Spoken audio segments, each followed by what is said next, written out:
estamos de volta com o professor Luiz Carlos Molion, falando exatamente sobre o clima nesse comecinho de 2025. Eu deixei no bloco anterior, professor, a pergunta se no dia 19 de março, dia 18, 19 é o dia oficial de São José, né? A chuva geralmente, quando chega no dia 19, ela vai se espalhar pelo Nordeste todo. Há necessidade de fazer orações para o santo esse ano, a chuva já está prevista pelos radares meteorológicos do Brasil, mundo afora, para esse comecinho de março, né? Segunda quinzena do mês de março, professor. Está previsto, sim, Sérgio, em função do que nós tínhamos falado no bloco anterior, do aquecimento do Atlântico, né? Parte do calor que está sendo transportado pela corrente do Golfo, está retornando pela costa da África e voltando, então, para o Atlântico Tropical Norte, que é a nossa grande fonte de umidade. E é uma curiosidade com relação a... vale mais para o norte, né, do Nordeste, o estado do Ceará. É o folclore que, se não chover até o dia 19 de março, que é o dia de São José, então vai ser um ano seco. É porque, como eu estava falando, nós temos uma faixa em que os ventos do hemisfério norte se encontram com os ventos do hemisfério sul, e essa faixa é chamada de zona de convergência intertropical. E ela costuma chegar na sua posição extrema sul, em torno de 3, 4 graus sul, quer dizer, em cima do Ceará, na segunda quinzena de março. Então, o sertanejo, ele guarda o santo. Ele não está preocupado, ele nunca ouviu falar em zona de convergência intertropical, mas ele guarda o santo. E, por coincidência, né, em geral, em média, a zona de convergência, que está associada, então, a uma faixa, uma banda de nuvens, de tempestades, que se formam em cima do Atlântico e desce, ela, em geral, ela chega na sua posição extrema na segunda quinzena de março, em geral. Há anos que adianta um pouquinho, e possivelmente esse ano deve adiantar um pouco, porque o inverno no hemisfério norte, na América do Norte em particular, que é o que influencia mais as nossas chuvas aqui, o inverno está previsto agora ser um inverno mais rigoroso nessa segunda metade de janeiro, início de fevereiro. Então, essas massas de ar polar, que saem de lá do Ártico, saem do Polo Norte, elas devem empurrar todas essas configurações da atmosfera, em particular a zona de convergência intertropical, e chegar aqui até um pouco antes, talvez já no início de março. Mas, de qualquer forma, o folclore é até o dia de São José, que coincide, em média, com a chegada da zona de convergência intertropical em cima dessa faixa norte do Brasil. Mas isso só é válido realmente para o Ceará. Não vale aqui para Alagoas, não vale para Pernambuco. Mas, nesse ano em particular, como o Atlântico está bastante aquecido, então, quando a zona de convergência intertropical ela cruza o Equador, os ventos mudam de direção, mudam ventos de nordeste, de lá da África, sopram em direção ao Brasil, e com isso devem trazer bastante umidade, que eles vão pegar, se carregar, passando por cima do Atlântico mais aquecido, e produzir chuvas acima da média nesse período de março, abril e maio. Sérgio. Bom, professor, nosso respeito, sem dúvida nenhuma, aos amigos, né, aos produtores cearenses que têm na fé, né, os registros históricos, acima de tudo, né, para poder acompanhar todos esses eventos, né, algo que realmente há muito tempo vem sendo registrado, e sabem exatamente o período, né, entre um período de uma estiagem mais severa, um período de chuvas, né, é interessante saber que há esse registro, inclusive, relacionado à própria fé. Agora, o senhor falava de temperaturas muito extremas no hemisfério norte. O senhor chegou a comentar, na sua participação com o João Batista Olive, naquele comentário que o senhor mandou, temperaturas abaixo dos 20 graus negativos. abaixo dos 20 graus é algo, na média, é também algo muito extremo para o inverno no hemisfério norte, professor? Não, ainda não é extremo, né? Há certos anos, por exemplo, eu mesmo, quando eu estava lá em Madison, no estado de Wisconsin, que é o estado que fica à esquerda daquele lago comprido, o Lago Michigan, eu cheguei a pegar no inverno de 72 para 73, 1972, 73, cheguei a pegar 35 graus negativos. Então, mas agora, para praticamente final de, de dezembro, início do ano, algumas regiões, Texas, norte do Texas, estava com temperaturas abaixo de zero. Então, algumas regiões ali do Corn Belt, particularmente os estados como Dakota do Norte, Dakota do Sul, Nebraska, Iowa, emplacaram menos 20, menos 23, menos 25. Ainda não é em princípio, o inverno oficialmente, para eles, começou no dia 21 de dezembro. Então, não era para estar tão frio assim. Como esse prenúncio que nós estamos tendo agora, já no final de 2024, nesse início de 2025, é muito provável que eles acertem a previsão que eles estão fazendo e nessa segunda metade de janeiro e início de fevereiro vão ter um inverno bastante rigoroso. O que acontece é que, se o inverno for rigoroso, algumas localidades já estão com 50 centímetros de cobertura de neve. Se o inverno for rigoroso, a cobertura de neve for extensa, o que vai acontecer é que o solo passa congelado mais tempo do que deve. E isso aí pode atrapalhar no plantio, né?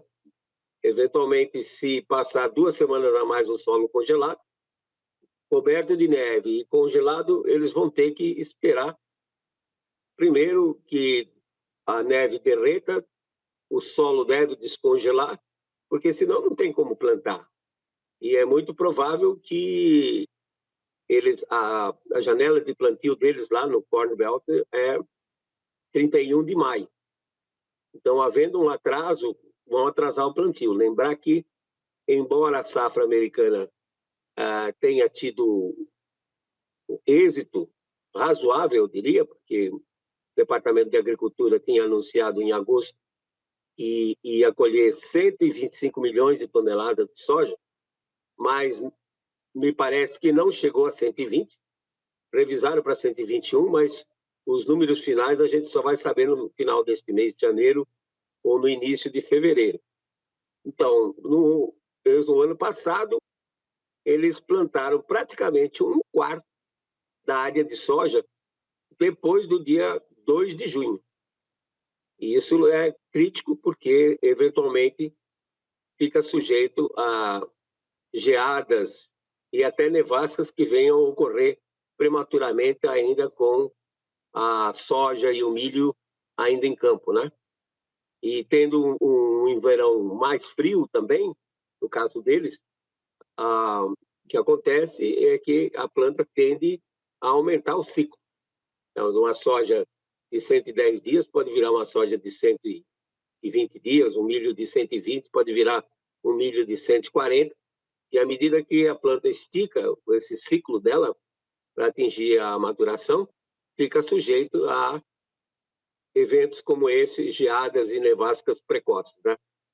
Então, a preocupação, por um lado, interfere na nossa chuva, essa situação que ocorre na América do Norte, e para eles também é muito ruim, porque, eventualmente, uma neve mais extensa e mais espessa pode causar um aumento no inverno, né? Fazer com que o inverno se estique por mais umas 2 semanas e se torna crítico no que se refere ao plantio, Sérgio. Consequentemente, tudo isso ao produtor aqui no Brasil, no mercado internacional, reflete em preços mais elevados, né? Atraso, colheita lá, desenvolvimento, isso tudo vai acabar refletindo nos preços do mercado internacional, seja da soja, principalmente, e também do milho. Professor, o que chamou a atenção no bloco anterior, quando o senhor falou daquele cúmulos nimbus, né? Aquela nuvem imensa, né? Que o senhor falou que chega a 15 quilômetros de altitude, é isso? Não dá para poder saber exatamente onde ela vai estacionar, onde ela vai parar. Exatamente essa a dificuldade de saber onde ela vai parar e onde ela vai despejar toda essa água.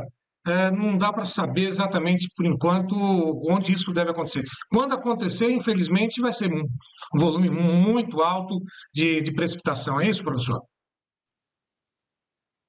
Sérgio, é porque a formação desses grandes aglomerados de nuvens, dessas células, ela é totalmente aleatória. Quer dizer, ela está ligada à entrada desse ar, dessas massas de ar polar, às frentes frias.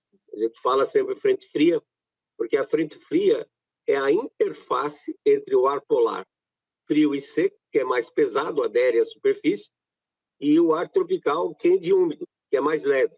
Então, à medida que o ar polar se desloca, ele vai levantando o ar tropical quente e úmido, e aí começa, como eu disse, a superfície de separação é chamada de frente fria, e aí começa a se desenvolver as tempestades. Então, como são muito localizadas, fica impossível praticamente, e num dado dia, você saber exatamente o que está acontecendo. Você pode acompanhar. Hoje nós temos uma coisa fantástica na tecnologia, que é esse satélite geoestacionário, o GOES-16, ele nos envia imagens a cada 10 minutos. Cada 10 minutos. São 144 imagens por dia. E a gente pega essas imagens diretamente do site da NASA e já contém um aplicativo de animação. Então, se anima, por exemplo, 72 imagens, dá 12 horas, você vê a atmosfera se desenvolvendo.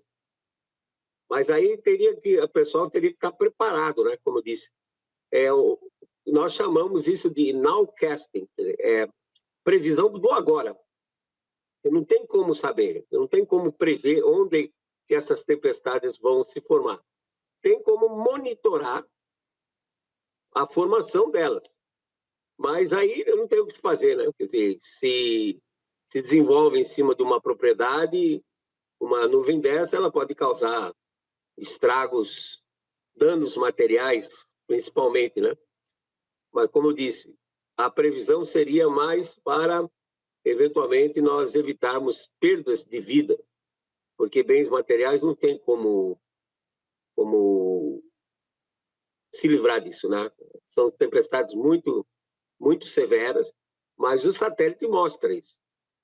O satélite tem um sensor infravermelho que mede a radiação que está saindo do topo da nuvem e converte isso em temperatura, semelhante àqueles termômetros que se usava durante a Covid, né? O termômetro infravermelho, que não precisa ter contato com a pessoa. O sensor vai medir a radiação que está saindo do seu corpo e vai dizer se você está com febre ou não. Essa radiação infravermelha é transformada numa escalinha em temperatura, e então o indivíduo que está manipulando esse sensor infravermelho, ele já vê a temperatura. O satélite vê a mesma coisa. É um sensor desse, claro, com uma resolução muito melhor, e vê o topo da nuvem, e à medida que o topo da nuvem vai esfriando, 60 graus negativos, 70 negativos, 80 negativos, então a gente sabe que a nuvem está se desenvolvendo bastante e ela pode ser catastrófica. Não tem como evitar e não tem como prever aonde ela vai se formar. Só monitorando mesmo. Sérgio. Professor, duas questões só para poder finalizar, e imensamente grato né, pela disponibilidade de falar conosco nesse comecinho de 2025. A questão da navegabilidade, a questão do Rio Paraguai, como mesmo no bloco anterior citou, que atingiu o menor nível dos últimos anos. Essas chuvas que virão, estão chegando, elas vão recompor a condição hídrica, principalmente nos grandes rios ao norte do país. Nós teremos uma conta de luz um pouco menos amarga, por dizer assim, no bolso do consumidor brasileiro, não? Bom, eu diria que a minha grande preocupação para o Sudeste e Sul é exatamente esses meses de abril e maio. E, como disse, a previsão é que chova bastante no Nordeste e principalmente no leste da Amazônia, Pará, possivelmente até a longitude de Manaus, que é 60 oeste. O oeste da Amazônia pode ficar um pouco mais seco do que o normal, mas o Sudeste, sul de Minas, São Paulo, e a previsão é que regiões de Santa Catarina e sul do Paraná possam sofrer, nesse trimestre de abril, maio e junho, reduções que em alguns lugares pode chegar a 80% do total do trimestre. Quer dizer, em vez de receber aí da ordem de 400 milímetros de chuva, eles receberiam apenas 80 a 120 milímetros de chuva acumulado no trimestre. Essa é a grande preocupação. Porém, espera-se que chova bem na cabeceira dos outros rios. Certamente, acho que Itaipu e todas as hidrelétricas do Rio Paraná podem sofrer nesse período. Mas eu diria que, de maneira geral, nós não vamos ter problema esperado no Sul e Sudeste, com exceção desse período de abril, maio, é esperado chuvas em torno da média. Então, não devemos ter grandes problemas. Agora, particularmente, nós estamos tendo a entrada dessas massas de ar polar frias, e está chovendo muito nas cabeceiras do Rio Paranaíba, do Rio Grande, de tal forma que Itaipu está tendo bastante água para gerar. E o problema é realmente nesse período de abril, maio. Mas o Brasil tem essa vantagem que fica uma espécie de polo, né? Quando chove muito no norte e nordeste, chove menos no sul e vice-versa. Então, dessa forma, se compensa sob o ponto de vista de potencial hidrelétrico. Deveríamos, claro, ter mais condições de se ter hidrelétricas, que ainda a gente só utiliza 30% do nosso potencial hidrelétrico. Deveríamos ter mais condições de hidrelétricas em rios bastante volumosos, como é o caso do Tapajós, mas a exemplo do que nós vimos acontecer aí com Belo Monte, Xingu, eu diria que vai ser muito difícil se construir grandes hidrelétricas agora, devido à pressão ambientalista. Você vê que no caso de Belo Monte, com 11 mil megawatts de potência instalada, agora com essa seca que deu no centro-oeste, que praticamente parou de chover em algumas localidades já no início de abril de 2024, e só voltou a chover no final de setembro, nós vimos então que Belo Monte estava com uma capacidade reduzida só a 10% do que teria condições de gerar. Quer dizer, dos 11 mil megawatts de potência, estava usando aí da ordem de 1.000 megawatts apenas, que o rio Xingu não é um rio tão volumoso e a sua área de captação de água também não é tão grande. Então, eu diria que deveríamos fazer um esforço para que essas hidrelétricas, principalmente do rio Tapajós, saíssem, para então termos um equilíbrio adequado entre a região norte, centro-oeste e a região sul e sudeste, graças a essa bipolaridade que existe, e quando chove muito no sul e sudeste, chove menos no norte e nordeste, e vice-versa, Sérgio. Nesse continente chamado Brasil, né, professor? Bom, Exatamente. e essa situação, a questão da legislação também em alguns estados que proíbem armazenar a água da chuva para poder atender o período de estiagens mais prolongadas, algo que deveria ser levado em consideração diante desses fenômenos, né, que todos os anos a gente está sujeito, né, mesmo com todo o trabalho de projeção, previsão, esse trabalho de satélites, de cientistas como o senhor tem aí no dia a dia. Professor, um recado para o produtor que nos acompanha, né, nessa edição aqui, muito mais do que especial com a sua participação para esse ano 2025. Qual o recado que o senhor deixa para o produtor, além de todas essas preciosas informações que o senhor deixou até agora? A maior preocupação, como eu disse para você, está em abril, maio, em que no centro-oeste, na parte norte do centro-oeste e nordeste, vamos ter excesso de chuva, e, ao contrário, no sul e sudeste, vamos ter déficit de chuva. Essa é a grande preocupação. Então, se todo mundo conseguir plantar e colher antes de março, então o efeito seria amenizado, vamos dizer assim. Para os amantes da safrinha, pode dar problema por excesso de chuva, principalmente no norte do centro-oeste e norte do nordeste. Então, eu diria Maranhão, principalmente, né? Mas, de resto, é desejar que todo mundo tenha uma boa safra, agora em 2025, para que a gente possa continuar mostrando que realmente o agro é o grande negócio, é o que carrega esse país, é a locomotiva desse país, é o agronegócio, né? Porque ele depende essencialmente da iniciativa privada, depende do investimento do produtor e depende da tenacidade, da sagacidade do produtor. Eu só posso desejar a todos um feliz 2025 e esperando, então, que todo mundo tenha uma boa safra. Muita produtividade, né? Realizações, professor. Agradeço. Um abraço para o senhor. Até uma próxima. E o senhor tem aqui nosso canal à disposição para qualquer informação. O senhor vem, o senhor abre o espaço na hora que o senhor precisar, com a informação mais preciosa como essas que o senhor passou aqui a qualquer momento do dia. Muito obrigado. Um abraço para o senhor e até uma próxima. Ok, Sérgio. Até mais. Abraço a todos.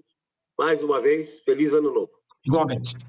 Bom, e a todos que estiveram conosco, mais uma vez, meu muito obrigado. Continue nos prestigiando nas mídias sociais do Tempo e Dinheiro. Vá lá, curta, comente, compartilhe e avise os amigos que estamos aqui no Clube de Assinantes do Tempo e Dinheiro. Como sempre, João Batista Olive. Coloca o João Batista aí para poder teclar, convidar todo mundo, olha ele lá, teclando, convidando para que você faça parte desse clube seleto de produtores mais bem informados desse nosso Brasil. A todos que estiveram conosco, mais uma vez, meu muito obrigado. E até uma próxima.